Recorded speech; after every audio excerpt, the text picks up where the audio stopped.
This is episode 96 of The Place of Sound, and I'm your host, Kateryna Kalynovska. For those of you who are listening to us for the first time, The Place of Sound is a show that explores the themes of space and place using sound and listening. This is done through a variety of audio media production formats, so you can expect to do a few different types of listening in a single show. Episodes consist of what we refer to as audio portraits or oral history-style interviews that explore topic of home, soundscape compositions which use everyday sounds to communicate the personal and social significance of a given place, and we typically end the episode with a short documentary-style piece that explores the place-based identity of the producer. The aim with these projects is to allow the producer to think about the places that made them who they are today. These are the types of projects you can expect to hear on The Place of Sound, and all of them are produced by students here at Carleton University. They're what gets produced in Comms 4501 Digital Media Production, which is a fourth-year workshop course in the Communication and Media Studies program.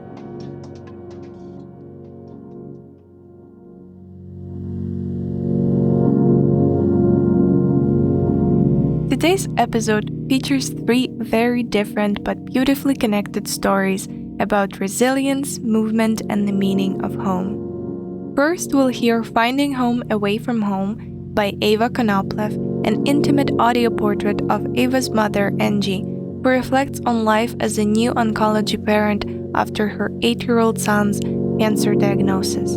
It's a conversation about strength, family, and discovering that home can exist far beyond our walls.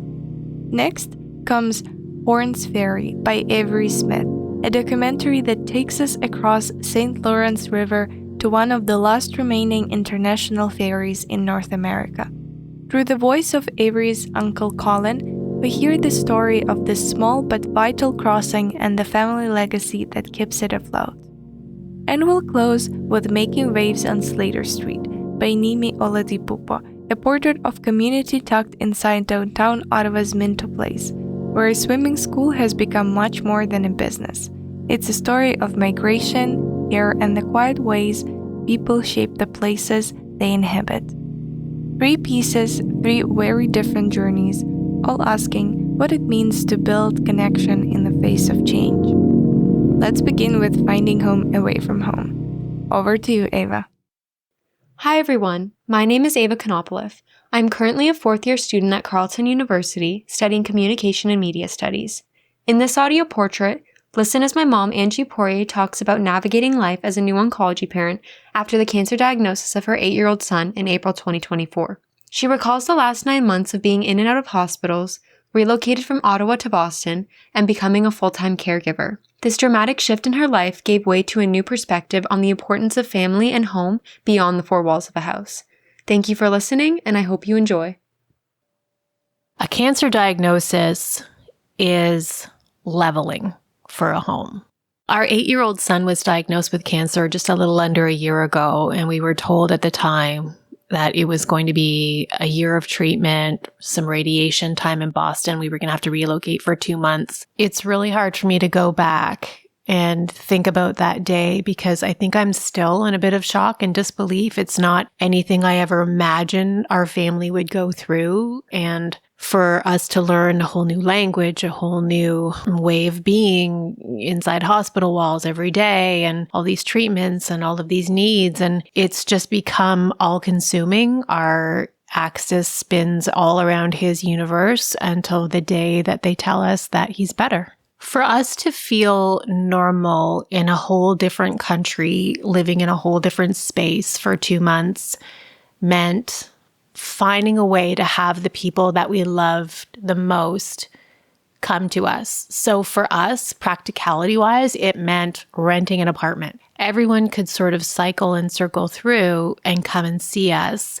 So we felt like we weren't alone because it can be a very isolating experience. You're dropped off in a new country with a medical team you don't know, with nobody else you know, and you're just trying to make the best of every day. One of the bonding factors between families who are facing a battle like this is, you see your kids in the common area making pizzas together, making crafts together, and they find ways to bring these families together who would never normally meet, but under these circumstances find commonalities, find ways to talk, find ways to decompress with each other. I just felt with every passing day and week and month that we were in Boston, we felt more at home and more at peace there. Something as simple as, having family coming in to visit and us going out for dinner one night. And then all of a sudden at the end of the night, our bill was paid for.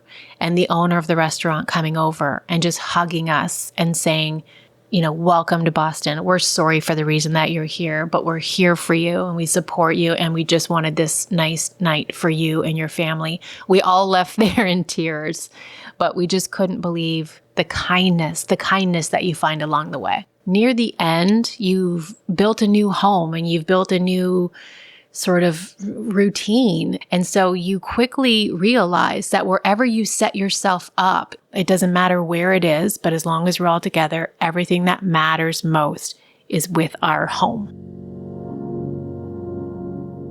Hearing Ava's mom talk about that experience is so eye-opening, because something like this can arrive in anyone's life without warning. You think childhood protects you from something as serious as cancer, but it doesn't. I was recently reminded of that when a friend of mine, someone young and healthy, was diagnosed too. News like that just stops you. What also stayed with me is her point about how people make a place feel like home. As someone who left my own country, I feel that deeply. Ottawa would never feel like home if I didn't have my friends and family around me. The walls and the streets matter far less than the people inside them. Honestly, I feel that if my loved ones and I were dropped on Mars, it would feel like home because we'd have each other. From this reminder of how people create home, we now head to the water with Avery Smith audio documentary, Horne's Ferry, a journey across the river and across generations, where a family-run ferry keeps two communities and two countries connected. Take it away, Avery. Hi, I'm Avery Smith, and for my audio documentary, I decided to interview my Uncle Colin on Horne's Ferry, which runs from Wolfe Island to Cape Vincent. For many, this may be the first time hearing about one of the last remaining international forms of transportation in North America. But for Colin, it's always been a part of his life. Riding as a child from his family cottage to visit relatives in the US, to now operating the ferry himself, Colin takes us on a journey through the life of the boat and his own story within it.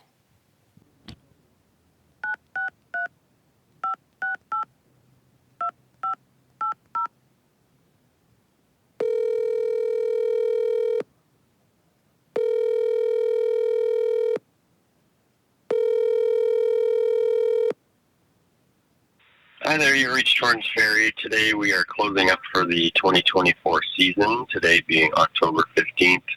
On a Tuesday, we thank you for all of your support and your patience through a heavy season, and we look forward to seeing you all in the spring, so we will not be sailing today. It's been 6 months since Horne's Ferry closed for the summer season, and 7 months since the loss of former captain George Horne.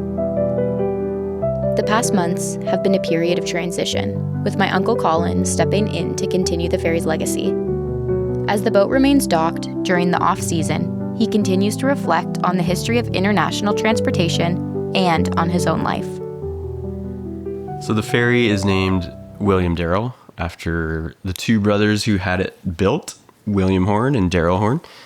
And they had it built in 1953 by Harry Gamble Sr. in Port Dover. The Gambles and the Hornes have continued to be lifelong friends, and Harry's sons continue to actually work on the ferry. They know the ferry inside and out, and they just want to keep going over the generations. The question about purpose has been a lingering thought in my mind, and although many years have gone by, It's always been for the same purpose, but initially it is pretty well the closest point of land to the American side, and there's always been history in that location, in that area. First Nations people we're always traveling through there.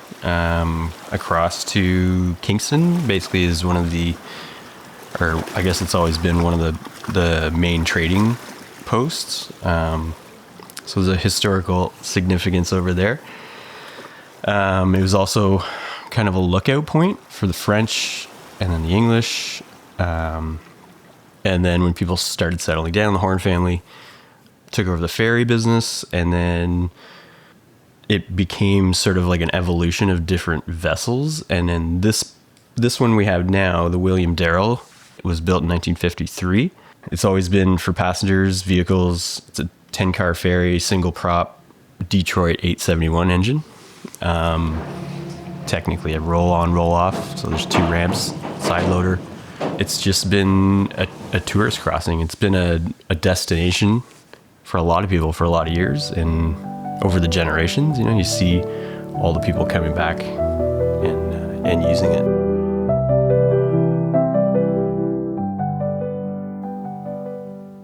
As Horne's Ferry has been family operated for over 200 years, Colin has never experienced what it's like to not hear these sounds a part of his everyday life. I remember being about 4 or 5 and going over to Cape Vincent to get comic books and baseball cards. So we'd line up in the bow of the boat and sort of like hang, not hang over the side, but we'd kind of lean over and get George to hit the waves so that we'd just get soaked by the waves, and then we'd just laugh and laugh all the way across. And it was just a great way to grow up. And then we'd walk through customs, and back then customs would just wave at you. And that way, like, we grew up taking in sort of the American side of things. And that was all just normal to me because also growing up half American, half Canadian, so.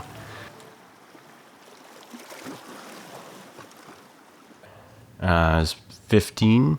Getting on the boat was a totally new experience all of a sudden because I wasn't just riding it for fun. I was now going to do what I saw my cousin Bruce and cousin George doing my whole life, and throwing the ropes, lassoing the dock to tie it up. So it was a bit slightly intimidating, but also comfortable at the same time because I knew it and I loved it. And then at the end of the day, I thought it was just so cool because we tied up. I was done my shift. It didn't feel like work. And then I just got to go back to the cottage and hang out. So as soon as I hear that engine, I'm hearing like...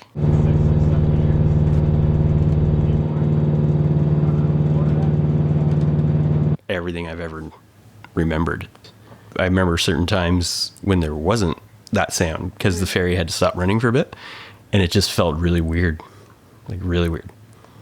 So for a few years there, we didn't have a full season in a row. And so when you get to that point, as a small business, you start to wonder, how long can you keep doing this?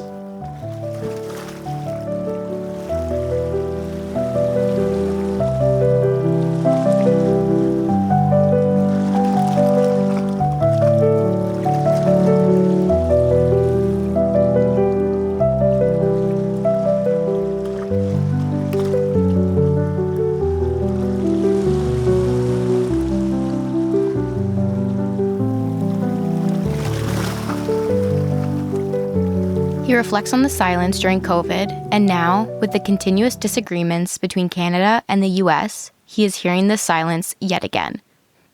But for Colin, he aims to bridge borders in a positive way.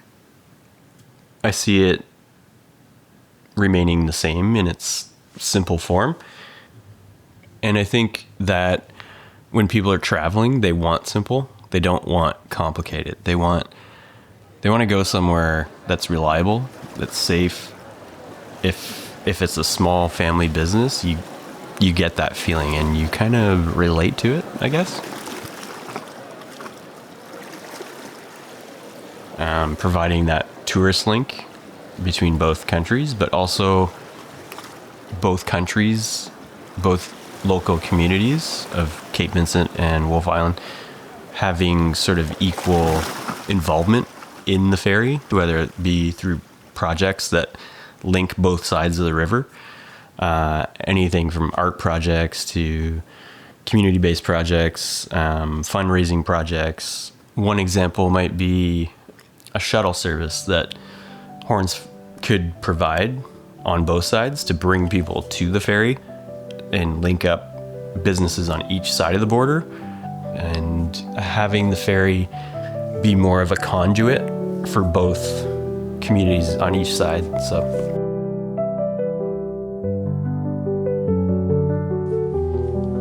I think the ferry's changed my life because it's kind of made me who I am. Well, it's definitely made me who I am in that it's showed me what hard work is, methodology, communicating with people, the art of conversation. A lot of my skills that I have because of the ferry, and the love I have for the water, for travel, for both countries, the US and Canada, definitely made me who I am. The ferry means a lot to me, and I just want to keep it going, see it grow, you know?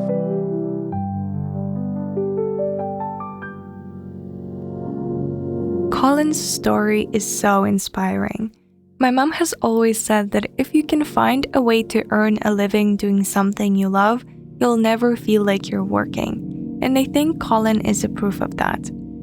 The ferry isn't just his job, it's his life, and you can hear the pride and joy in the way he talks about it.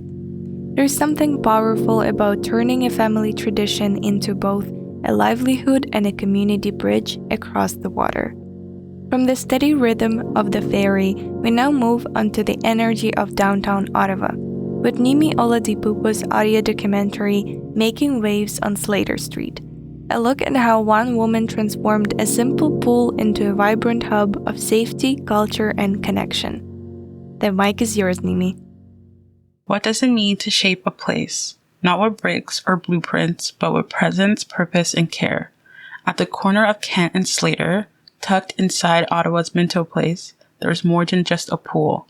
There's a community, a story, and at its center, a woman whose journey spans continents, hardships, and hope. Hi, my name is Nimi, and in this audio documentary, we dive into the British swim school at 350 Slater Street, where the sounds of splashing water echo the resilience of one woman's dream, and how the people who gather here have turned a downtown franchise into something so much more. This is a story about place and how people shape it. In the heart of downtown Ottawa, where Kent Street meets Slater, Minto Place rises in the sleek steel and glass, a corporate hub. Like many buildings in the city, it holds a quiet history, one shaped by the rhythm of office hours and the blur of elevators. But tucked deep within this business district landmark is something unexpected. A place within a place. Past the food court, beyond the sliding doors and elevators, down a short hallway is a pool. And in that pool, a woman has built something extraordinary. Not just a business, but a lifeline. Not just swimming lessons, but stories, community, and care. I'll let her introduce herself. My name is Anita Mushitsi. I'm a mom of two. Originally, I was born in Rwanda, in Africa. I grew up in a neighboring country which is called Burundi. And I came to Canada in 1994 as a refugee because there was civil war in Burundi, and of course there was genocide in Rwanda. So I came all by myself. As soon as I got in Ottawa, I landed a job in government, in a federal department. But I stayed in government for close to 19 years. So I felt a bit limited in what I could do in government. And quite frankly, how would I say it? As someone who's a minority woman, I was a senior manager in government, but I felt like I couldn't go even higher than that. It was like there was something that was not, it was invisible, but I felt like that was how far I could go. It's easy to forget that behind government titles and polished resumes are stories that began far from here. Stories that traveled miles. Anita's didn't begin on Slater Street. It began on another continent in another kind of uncertainty. Even in her success, Anita began to feel the limits placed on her, unspoken ceilings, quiet exclusions. But that frustration alone wasn't what changed her course. That came later. A poolside scare that no mother ever forgets. My daughter almost drowned when she was younger, and she was at a camp, and they took them to a pool. She was 9 years old, and they assumed that she knew how to swim. Of course, she was taking some classes, but she wasn't like a swimmer, like an advanced swimmer. So she got tired and she went straight down. Somehow, someone saw her and rescued her quickly. It was a traumatic event for her, but also for me, because I was thinking, my goodness, I thought she knew how to swim, or I was sending her to swimming school thinking that she was learning, but they didn't really teach her how to survive. In that moment, the water didn't just take her breath away, it gave her clarity. Swimming lessons became non-negotiable. What started as a protection for her children slowly became a purpose. And as her frustration with government ceilings grew, so did this idea. Small at first, like a ripple in a pool, but ripples have a way of spreading, until eventually they turn into something bigger. A place, a mission, a second chance, for herself and for others. For me, the British swim school spoke to me because they were very focused on teaching survival skills to children. And for me, that was the whole mission of my life. It was to make sure that kids do not drown, that they get the right lessons and that they can save themselves. This is not something that is going to stop. Like, every single family needs swimming lessons for their children. And this is Ottawa. We are surrounded by water. So they all want their kids to learn how to swim and be safe in the water. Places don't shape themselves, people do. But it's not one way. The places we move through, where we survive, struggle, rebuild, leave something on us too. Anita's identity is shaped by a lifetime of migration, motherhood, and resilience. And in turn, that identity shapes how people experience the British swim school, how they feel when they walk into Minto Place. Because the pool isn't just water, it's culture, it's safety, it's a reflection of the woman who built it. Frankly, I don't even think about it. It's I am who I am. I don't stop to think, how is this different if I were not who I am? I bring myself as a whole, as a person. And I tend to understand what people are going through. And as a woman, of course it helps because I relate to moms that come with their children. I can see when a mom has anxiety for her baby. I've been there, gone through it, and I know exactly how she feels. Sometimes we can be harsh at saying, oh, back off, let us do our job. I mean, you're just crowding, you're overcrowding your child. But come on, she's a mom, she's a new mom, and she has all kinds of fears.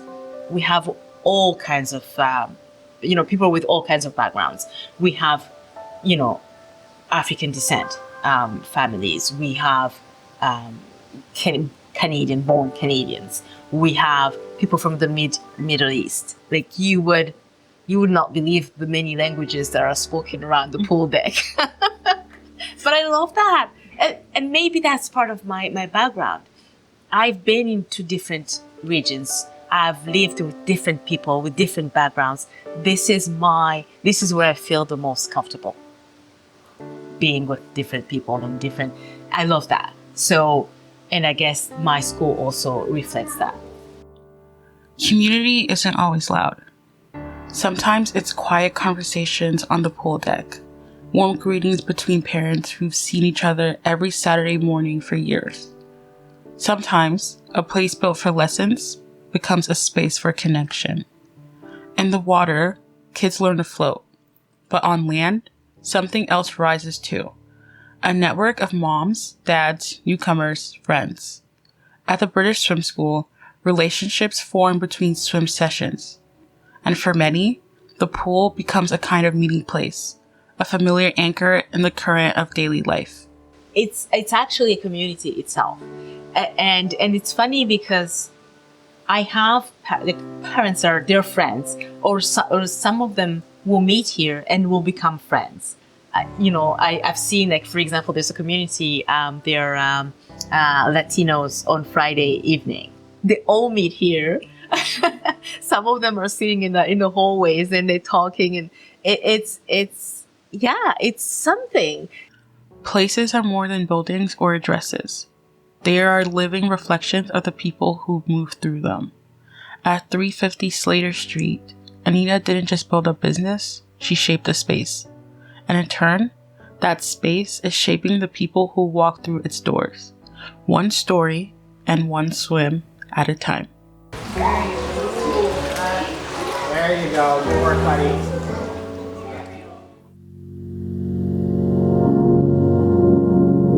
What stays with me most after Nimi's documentary is how something as simple as a swimming lesson can carry so much meaning. I learned to swim very young, so I always taken that skill for granted. But listening to Anita's story reminded me that not everyone can grow up with that privilege. I completely agree with her belief that every child needs to learn how to swim. It isn't just recreation, it can be the difference between life and death.